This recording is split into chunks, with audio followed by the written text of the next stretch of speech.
Estamos na cidade de São Paulo, uma das maiores metrópoles do mundo. Uma verdadeira floresta de concreto.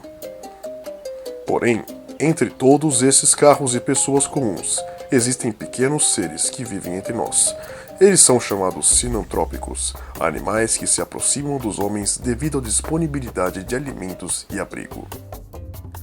Estes pequenos animais são, em sua grande maioria, indesejáveis pelos humanos, que vivem no habitat dos sinantrópicos, como mosquitos, baratas e ratos. Porém, existe uma ave sinantrópica que convive diariamente conosco e que passa despercebida por muitos cidadãos desta grande metrópole, a columba lívia, popularmente conhecida como pomba. Essa ave aparentemente inofensiva é originária da Europa, Norte da África, Oriente Médio e Ásia, e foi introduzida no Brasil no século XVI como um animal de estimação. No Egito Antigo, as pombas eram usadas para alertar as altas e baixas do rio Nilo aos moradores. Já os romanos usavam as pombas como recurso estratégico militar, o que seria usado anos depois pelos americanos nas guerras do Vietnã e da Coreia, né? Dá a impressão de que o uso dessas aves, né, é recente, mas o uso de pombos-correios é datado de 3.000 anos atrás, antes da nossa era, né? E imagina só, um pombo-correio bem treinado consegue alcançar a distância de até 1.500 quilômetros até o seu destino. Então veja bem, né? Tal capacidade só é possível devido à sua visão, sua memória e seu grande amor pelo pombal onde foi criado.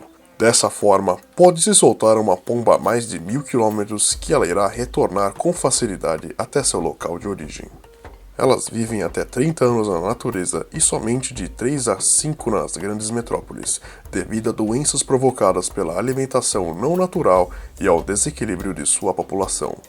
Na natureza, a dieta das pombas é de basicamente grãos, vermes, insetos, frutos e sementes vindas das árvores. Mas, devido à escassez desses tipos de alimentos aqui nas metrópoles, elas começaram a comer outros tipos de alimentos, como pão, sobras de ração de outros animais e restos alimentares nos lixos.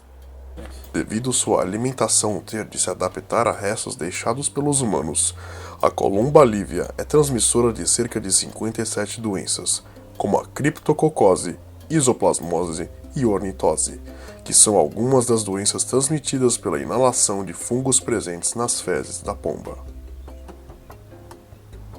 Há ainda quem defenda as aves, dizendo que essas doenças não são exclusivas, mas existem vários casos de pessoas que ao varrerem fezes da pomba inalaram tais fungos e contraíram doenças gravíssimas, levando-as a falecer.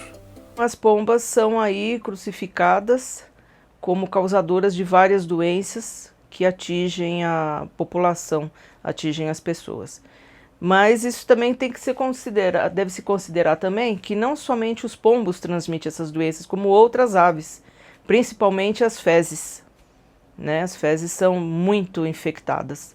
Por mais que essas doenças sejam encontradas em outras aves, a enorme população de pombas nas metrópoles deve ser encarada como um grave problema de saúde pública e ser combatido como tal. Infelizmente, para as pombas conseguirem sobreviver nas cidades, elas tiveram que sofrer uma grande reabilitação alimentar. E com isso, elas se tornaram grandes transmissoras de graves doenças para a população e para os animais que comem sua carne podre, devido a atropelamento ou morte natural. Existem leis que defendem os direitos dos animais. É certíssimo todas elas existirem. Mas devemos combater essas aves dentro dos limites legais e de seus direitos, que não são exclusivos apenas para esses bichinhos bonitinhos.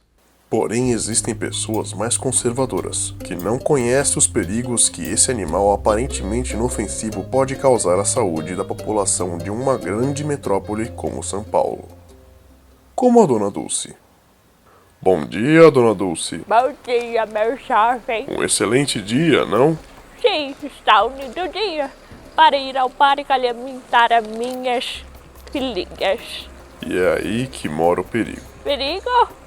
Mas elas são tão lindinhas e fofinhas.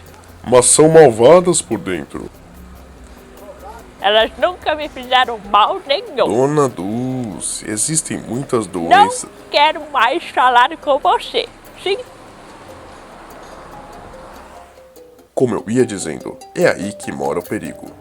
Justamente por existirem pessoas que desconhecem os perigos que estes animais carregam, que controlar a população das aves acaba por se tornar uma tarefa quase impossível. Mas o que pode ser feito para controlar o número de pombas? Ao receberem os alimentos que a Dona Dulce entrega a elas, elas param de procurar os alimentos adequados da sua dieta. E com isso, param de exercer a sua função natural no ecossistema, que é controlar os insetos e replantar as sementes das plantas que elas comem. Com a facilidade de encontrar esses alimentos, elas se estabelecem em locais próximos a eles, preferindo locais altos, como torres de igrejas, beiras de edifícios, entre outros. Elas se utilizam dessa altura como abrigo e também como ponto de observação da vizinhança e dos seus alimentos. E com a grande quantidade desses alimentos, a população cresce descaradamente. Devemos conscientizar as pessoas, como a Dona Dulce, de que apesar de seu grande amor e respeito pelos animais, elas precisam procurar alimentos por si só e fazer seu papel na natureza. Nós aconselhamos a reduzir semanalmente a alimentação pela metade, até a suspensão total. Dessa forma, se alguém entrega 4 kg por semana, na semana seguinte deverá entregar 2, depois 1, e na última semana deverá parar o fornecimento de alimento. mas meu jovem, elas vão morrer se eu parar de alimentá-las. Muito pelo contrário, Dona Dulce. Elas vão voltar a fazer seu papel natural e vão apenas migrar para lugares em que elas possam encontrar alimentos por si Eu só. não acredito em você. Dona Dulce, existem casos e mais casos de pessoas que, infelizmente, vieram a falecer por causa das doenças que as pombas transmitem. A culpa não é delas. A culpa é das pessoas que jogam lixo e restos de comida. Isso é verdade, Dona Dulce, mas infelizmente essas aves estão fazendo um mal gravíssimo a muita gente. Você não vai me convencer. É exatamente por isso que a população de pombas continua a crescer desenfreadamente.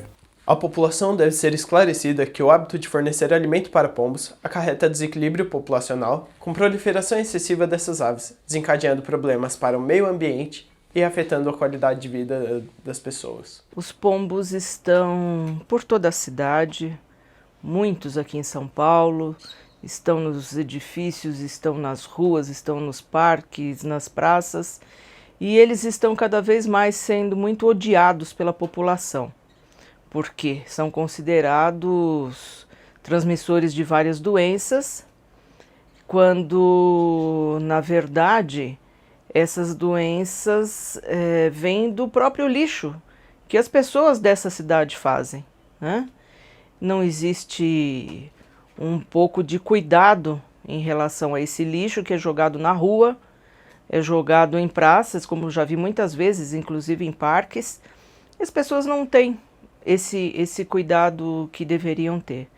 E enquanto isso não mudar, devemos tomar os devidos cuidados para evitar contrair as doenças que essas aves podem transmitir, como umedecer as fezes antes de removê-las. O Centro de Controle de Zoonoses recomenda também o uso de máscaras ou de pano úmido cobrindo a boca e o nariz, utilização de telas em aberturas, remoção dos ninhos e instalação de fios de nylon em beirais de edifícios, presos com pregos nas pontas, servindo como barreira. Tudo para além de evitar o contágio, para que as pombas procurem outras fontes de alimentos cada vez mais distantes. Dona Dulce, tenha uma boa tarde. Tem o quê? Uma boa tarde. Ah, igualmente, meu jovem. Venham, filhinhas, digam tchau ao moço. Ah, seu